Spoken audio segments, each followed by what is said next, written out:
Justin, welcome back Yo, to our own show. It's been a while. it has been. Honestly, way Yeah. too long, man. Hey, one day we're going to start doing these daily, and when we get to that point, it's going to be a beautiful thing when we don't have to go to work anymore and we can do this full time. So, everyone out there, just give us money, and then we can do this full time and record every single Yeah, day. just pay our salaries, exactly. That's what I'm saying. Support us financially to the point where we don't have to labor. I thought you said And then we can do this forever. deport us financially. I was like, I don't know what that means. Nah. Hey, born and raised USA. I'm not getting deported Hey, nowhere. let's go. But yeah, dude, man, I'm in a good mood. I just ate an Oreo. Actually, I ate 6 Oreos. I just drank a Red's hard apple, and this is my favorite drink, other than chocolate milk. Actually, it's my favorite alcoholic drink, not chocolate milk.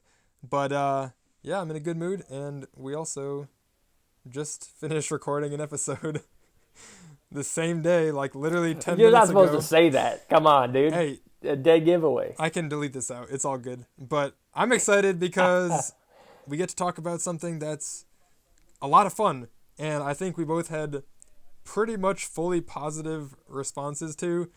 And no, it's not Spider-Man because we need about 6 hours to talk about that. We are talking about, Oof. you saw it on the title, but we're going to say it anyway. Hawkeye. Dude, I love this show. It was so good.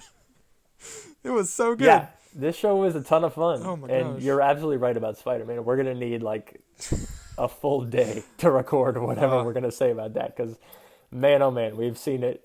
I mean, I've seen it thrice by now. I'm going to go see it a fourth twice. time Yep. before this recording comes out. Maybe even a fifth or sixth time after that. Absolute banger. Well, that's just a product of me absolutely abusing my AMC A-list membership. That's But pretty Hawkeye, dude. so good. Definitely low on my list of anticipated Marvel properties for this year. Kind of expected that to be the case when you have, big stuff like Spider-Man and, groundbreaking and groundbreaking stuff like Eternals, What If, WandaVision, all these new properties.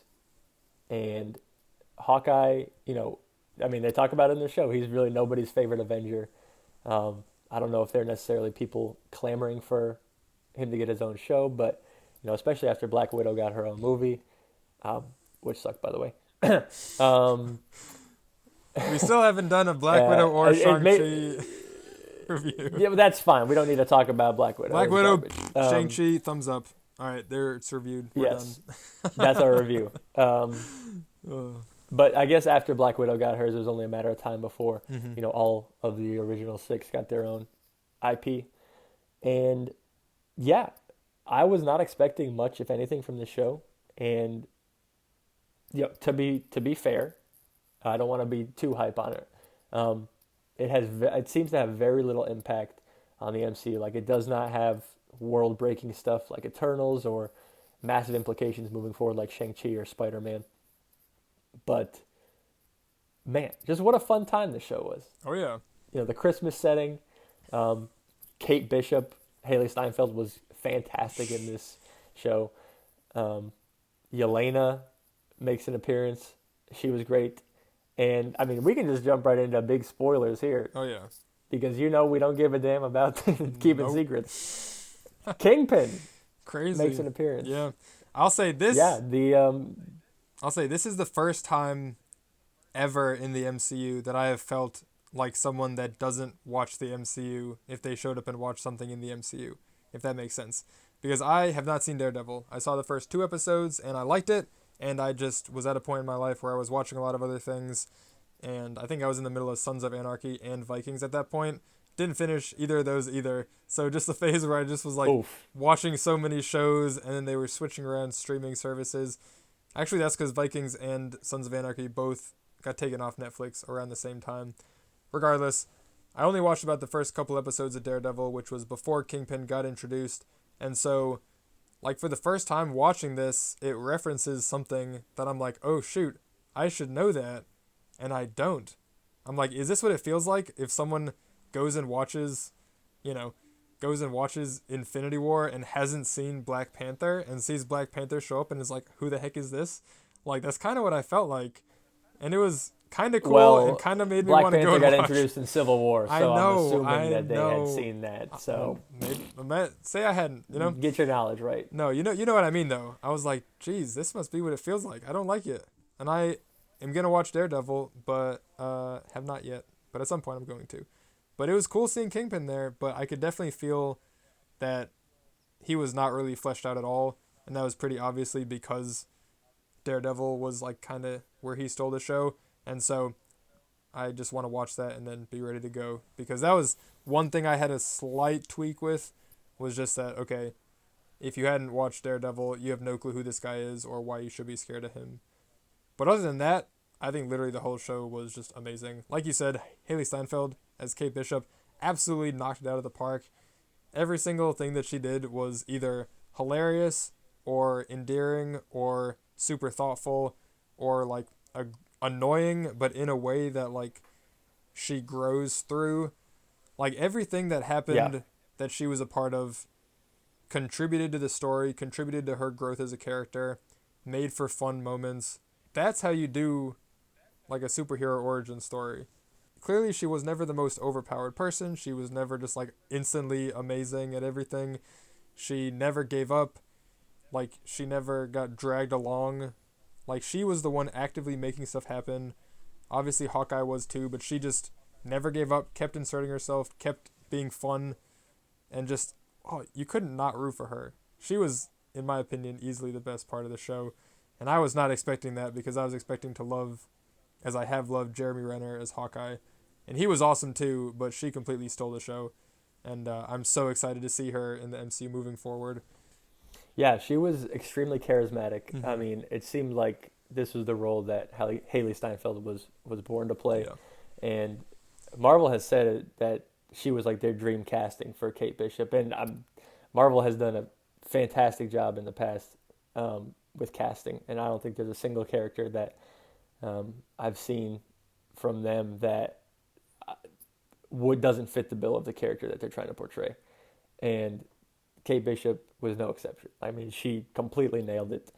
Kind of like the plucky. I mean, she's not a teenager. She's 22, but essentially she's a kid in terms of the youth relation to the other characters. Yeah, and she's just a plucky kid trying to do what's right, and she realizes that she's in way over her head, but that doesn't really deter her on her way to helping Hawkeye and saving the day in the end. And if I have one kind of gripe about Hawkeye and Black Widow to some extent as well, it's that while Scarlett Johansson and Jeremy Renner are ostensibly the main characters of those two properties, both of those entries really serve to introduce their replacements.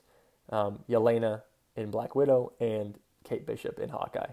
And I think that's really not a big issue for me either. Like I said, it might be a minor gripe that it's not really about these two characters that are kind of on the way out from their stints in the MCU. Mm-hmm. But I mean, that scene with Yelena and Kate Bishop in Kate's apartment after Yelena sneaks in and makes macaroni and cheese, like that was just so good. Mm-hmm. Their dialogue was snappy.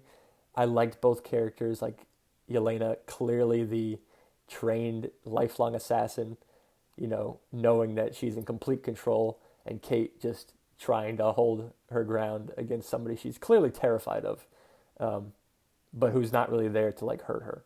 Mm-hmm. And just their dynamic moving forward is going to be great. I think I'm really looking forward to seeing more of the two of them as the new Hawkeye and Black Widow. And yeah, I just can't say enough good things about the two of them. They were great. Yeah. I did not think Yelena needed to be in the show. I don't think she really added anything like in a narrative sense to it. I think honestly her being there kind of cluttered the story a little bit. But at the same time, I don't care because she was so fun. Just like she was in Black Widow. She's so fun in every single scene that she's in. Florence Pugh just completely steals the show. And I don't care. I don't care that it kind of cluttered the story a little bit because she's just so fun every time she's on screen. I don't know what the heck was up with some of her outfits and her hair and everything. I don't know. She's just so out there and just so fun. And yeah, that was one of the best scenes when the two of them were in there together. And as well as the scene where they're fighting in like the apartment building in the finale, where clearly Yelena's holding back significantly because she kind of likes Kate. But like just, I mean, the camera work of just going side, absolutely destroying all these apartments, and the fight and just the banter happening back and forth and stuff. So much fun. So much fun.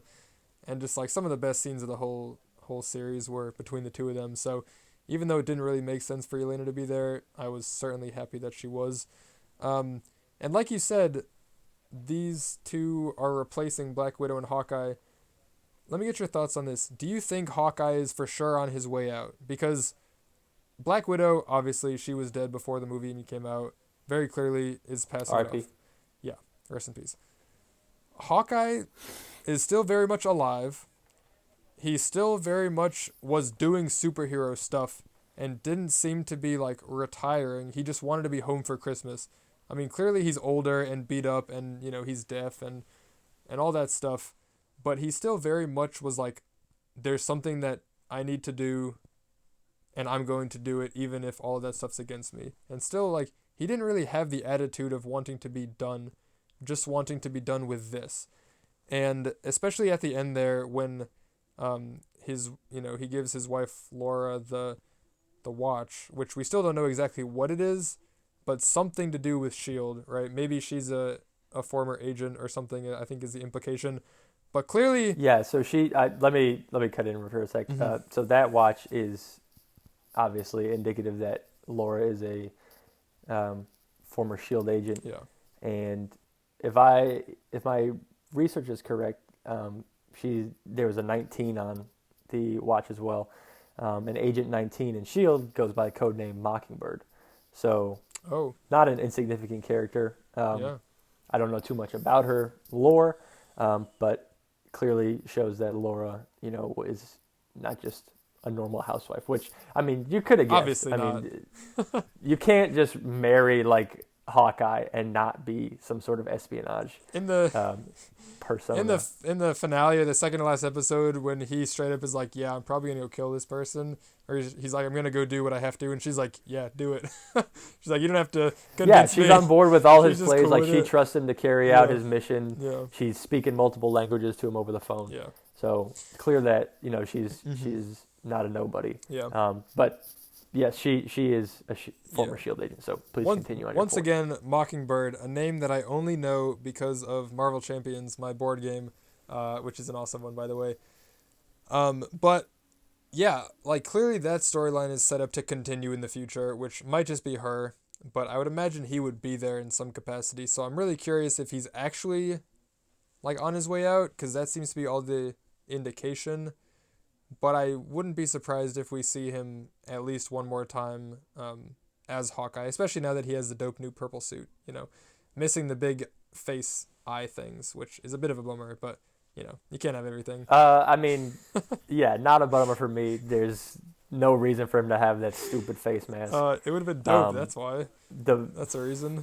The MCU has done a really good job of paying homage to their original classic comic looks without actually utilizing some of them that look pretty goofy, like Vision and Scarlet Witch dressing up for Halloween, and WandaVision comes to mind.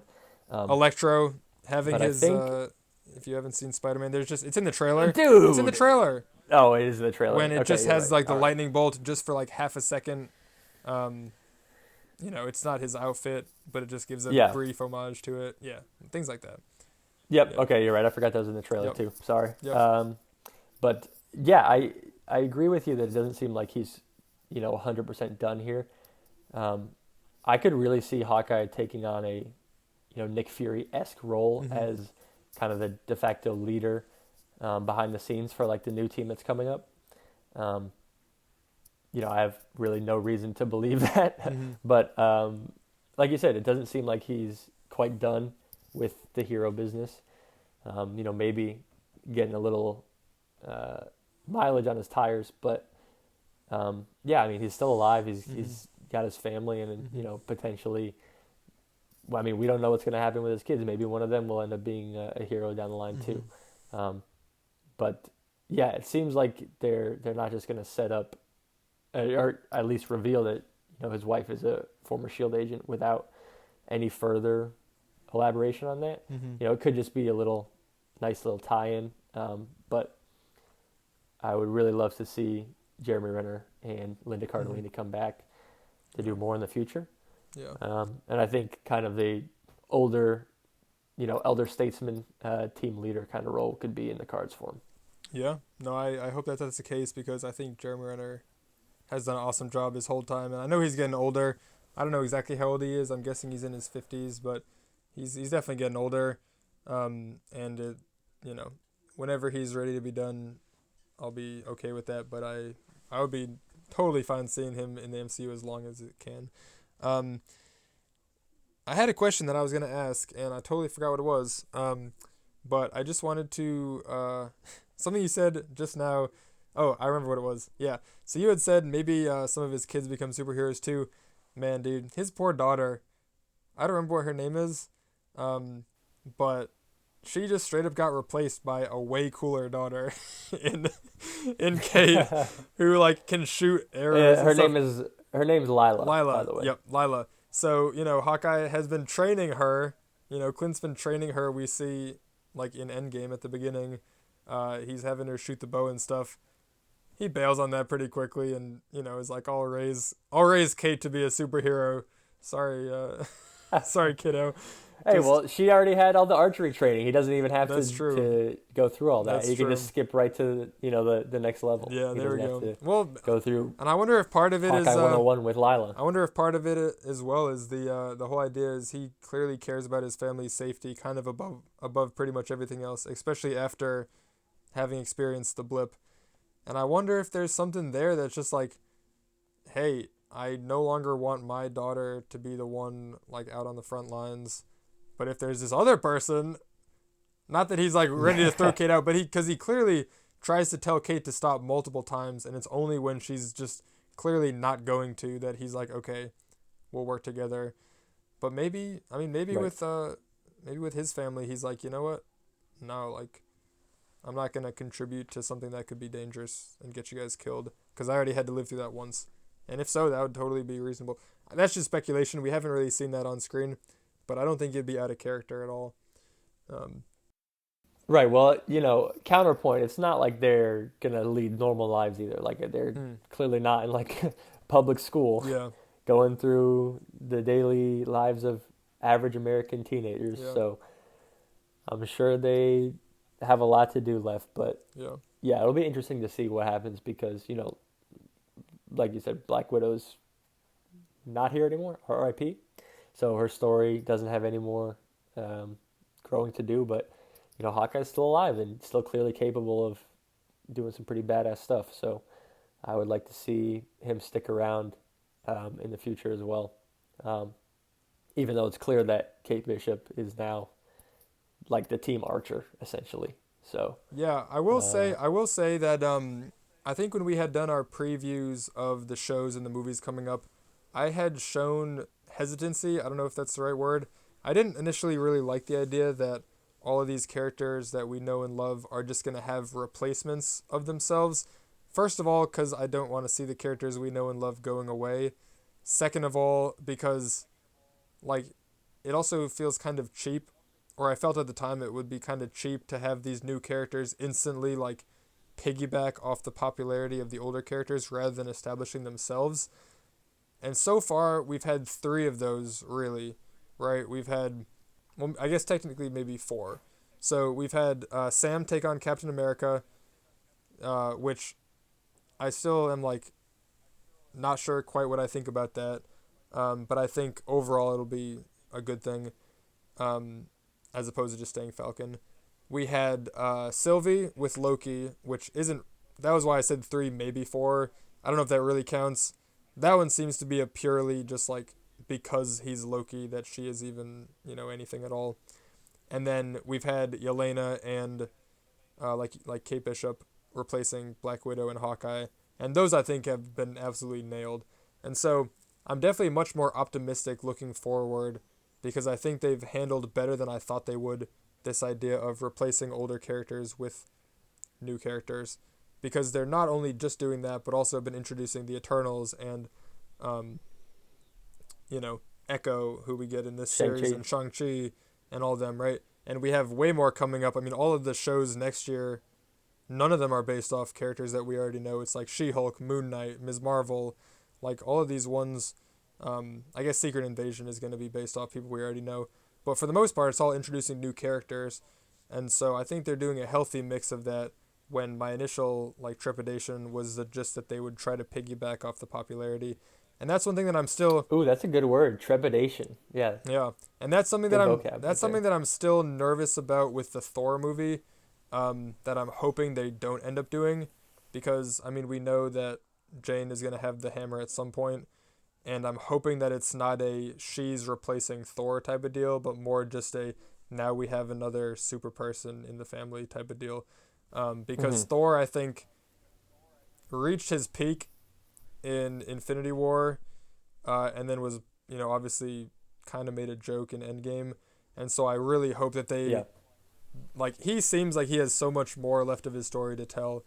And I hope that they do that rather than, doing what they've done with the last couple of heroes. And obviously Chris Hemsworth much younger, and is, Thor is not dead in the MCU or anything like that. So there's no super story reason for that to be. But that's something that I'm just hoping is not the case. Although if it does, I think the MCU has earned enough with these last few to have me, not necessarily run away from that idea when I might have, 7 months ago before watching these shows. So I think overall, the transition, with a few missteps, the transition to Phase 4, honestly, has been pretty good so far. Again, with a few missteps. Yeah. And especially after some of the finales of some of the earlier MCU shows, WandaVision, Falcon and the Winter Soldier. The last two they've absolutely knocked out of the park with Loki and Hawkeye.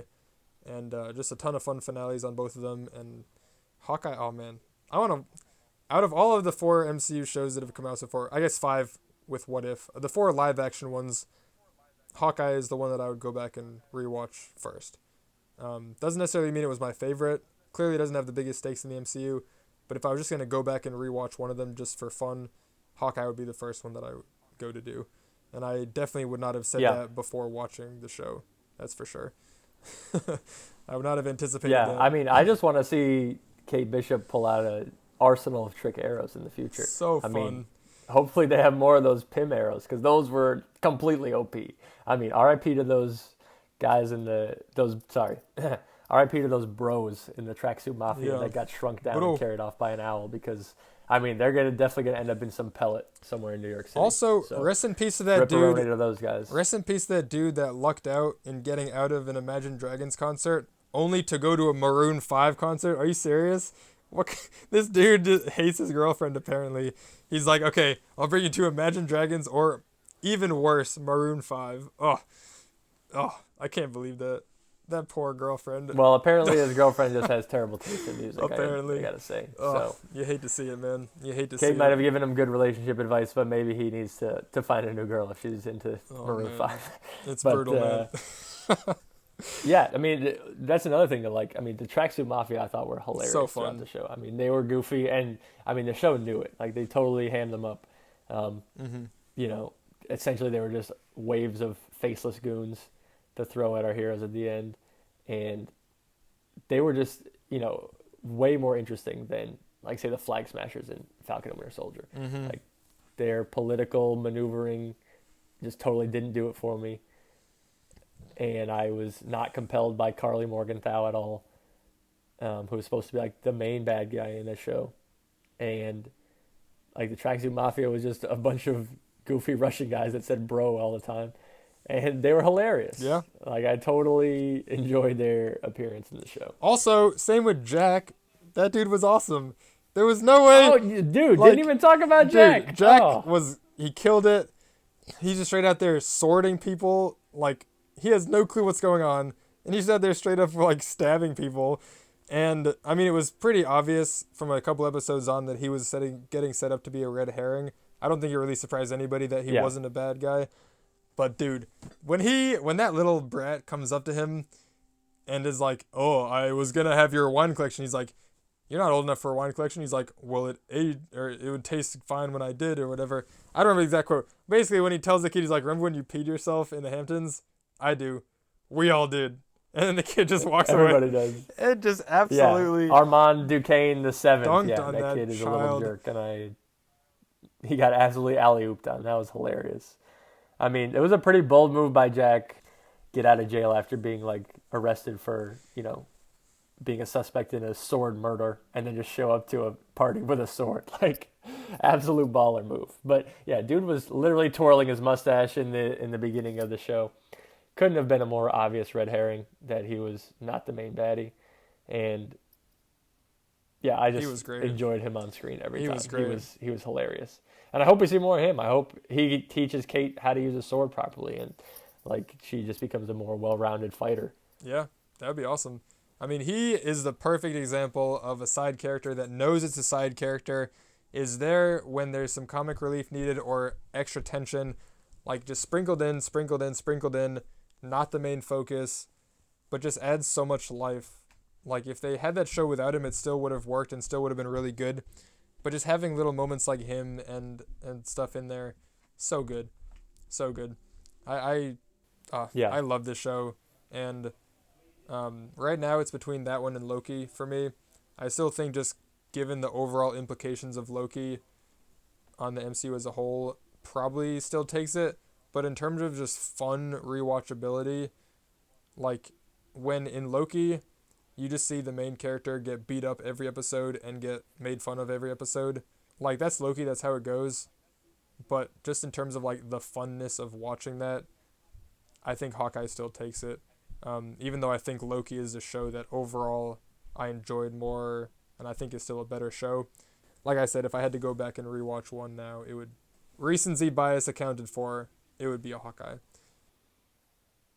yeah, definitely. Just a complete fun show, entertaining start to finish. I mean,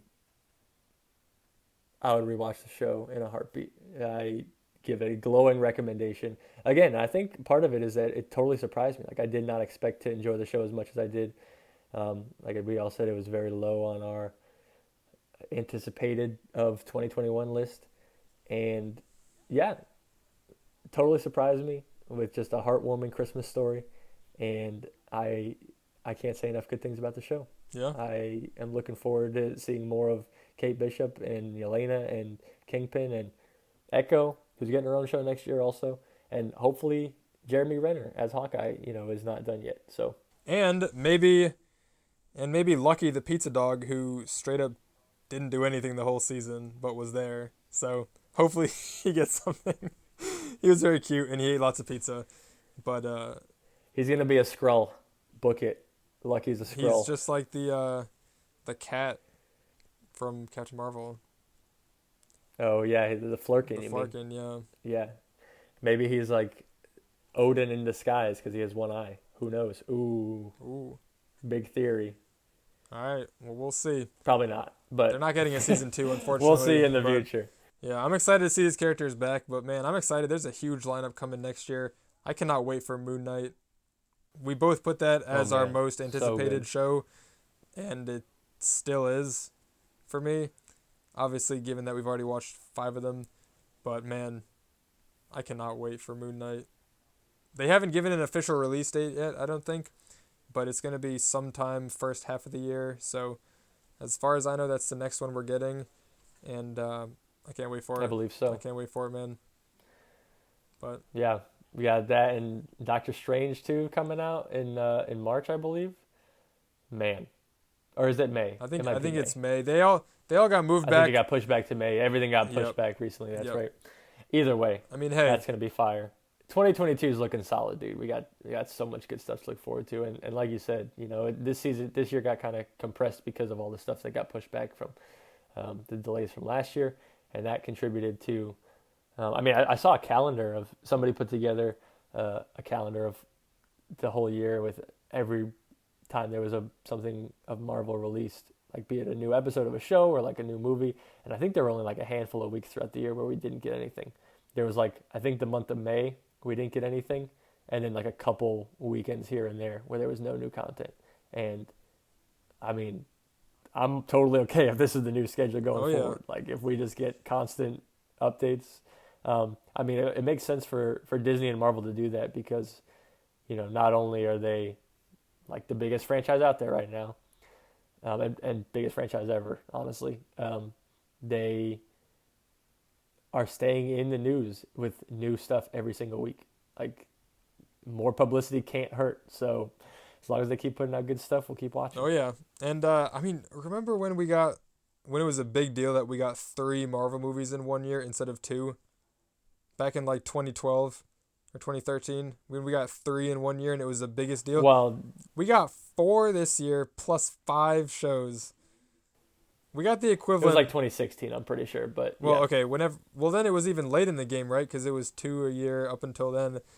We got 5 movies, 4 movies and 5 shows that each show was like 3 movies worth. So we got literally like almost 20 movies worth of screen time in the MCU in one year. Yeah. Dude, not that that's a standard to set moving forward. And I hope that quantity does not take away from quality. But man, does it have me excited for 22. And it's probably 22 when this is coming out, honestly. So it definitely is 22 when this is coming out. It's going to be a big year. Looking forward to it.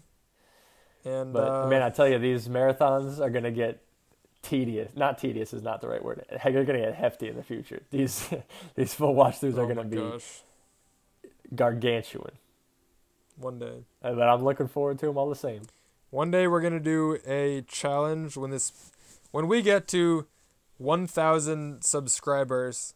Steve and I will do the entire MCU in 1 week. We will what? We'll do the whole MCU in 1 week. You can't be making promises like this. That requires like a vacation, dude.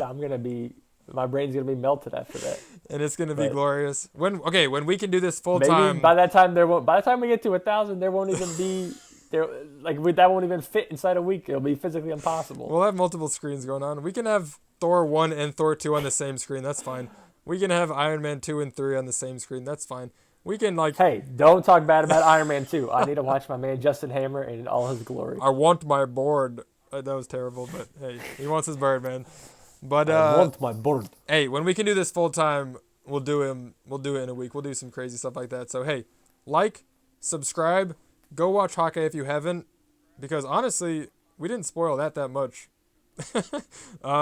Go watch Hawkeye if you haven't. Go watch Spider-Man if you haven't, because you're not going to be able to avoid spoilers for that ever. And seriously, say goodbye to 2021, and here we are in a new year with lots of stuff ahead, a new year of the pod. It's our first time not in 2021, so we're coming up on a year of the podcast in a couple months, and it's an exciting time to be alive. So we will catch you next time with our Spider-Man review, which is going to be a pain in the butt to do, but we're going to do it because it was worth it and it deserves it. Anything else, or are we good? Yeah, I mean that's gonna be an enormous review, and I do not pity whichever one of us has to edit that because it's gonna be like 2 hours. Maybe we'll just wait until your basketball season's over and then you can do it. Oh yeah, thanks, appreciate that. Maybe we'll try to outsource this one. Spider-Man review will be up next, and we'll talk about that for sure. Yeah. Because there's just so much to discuss there. You're gonna have to take some notes. Much. And yeah, but we'll see you guys in the next one. We'll catch you later. Peace.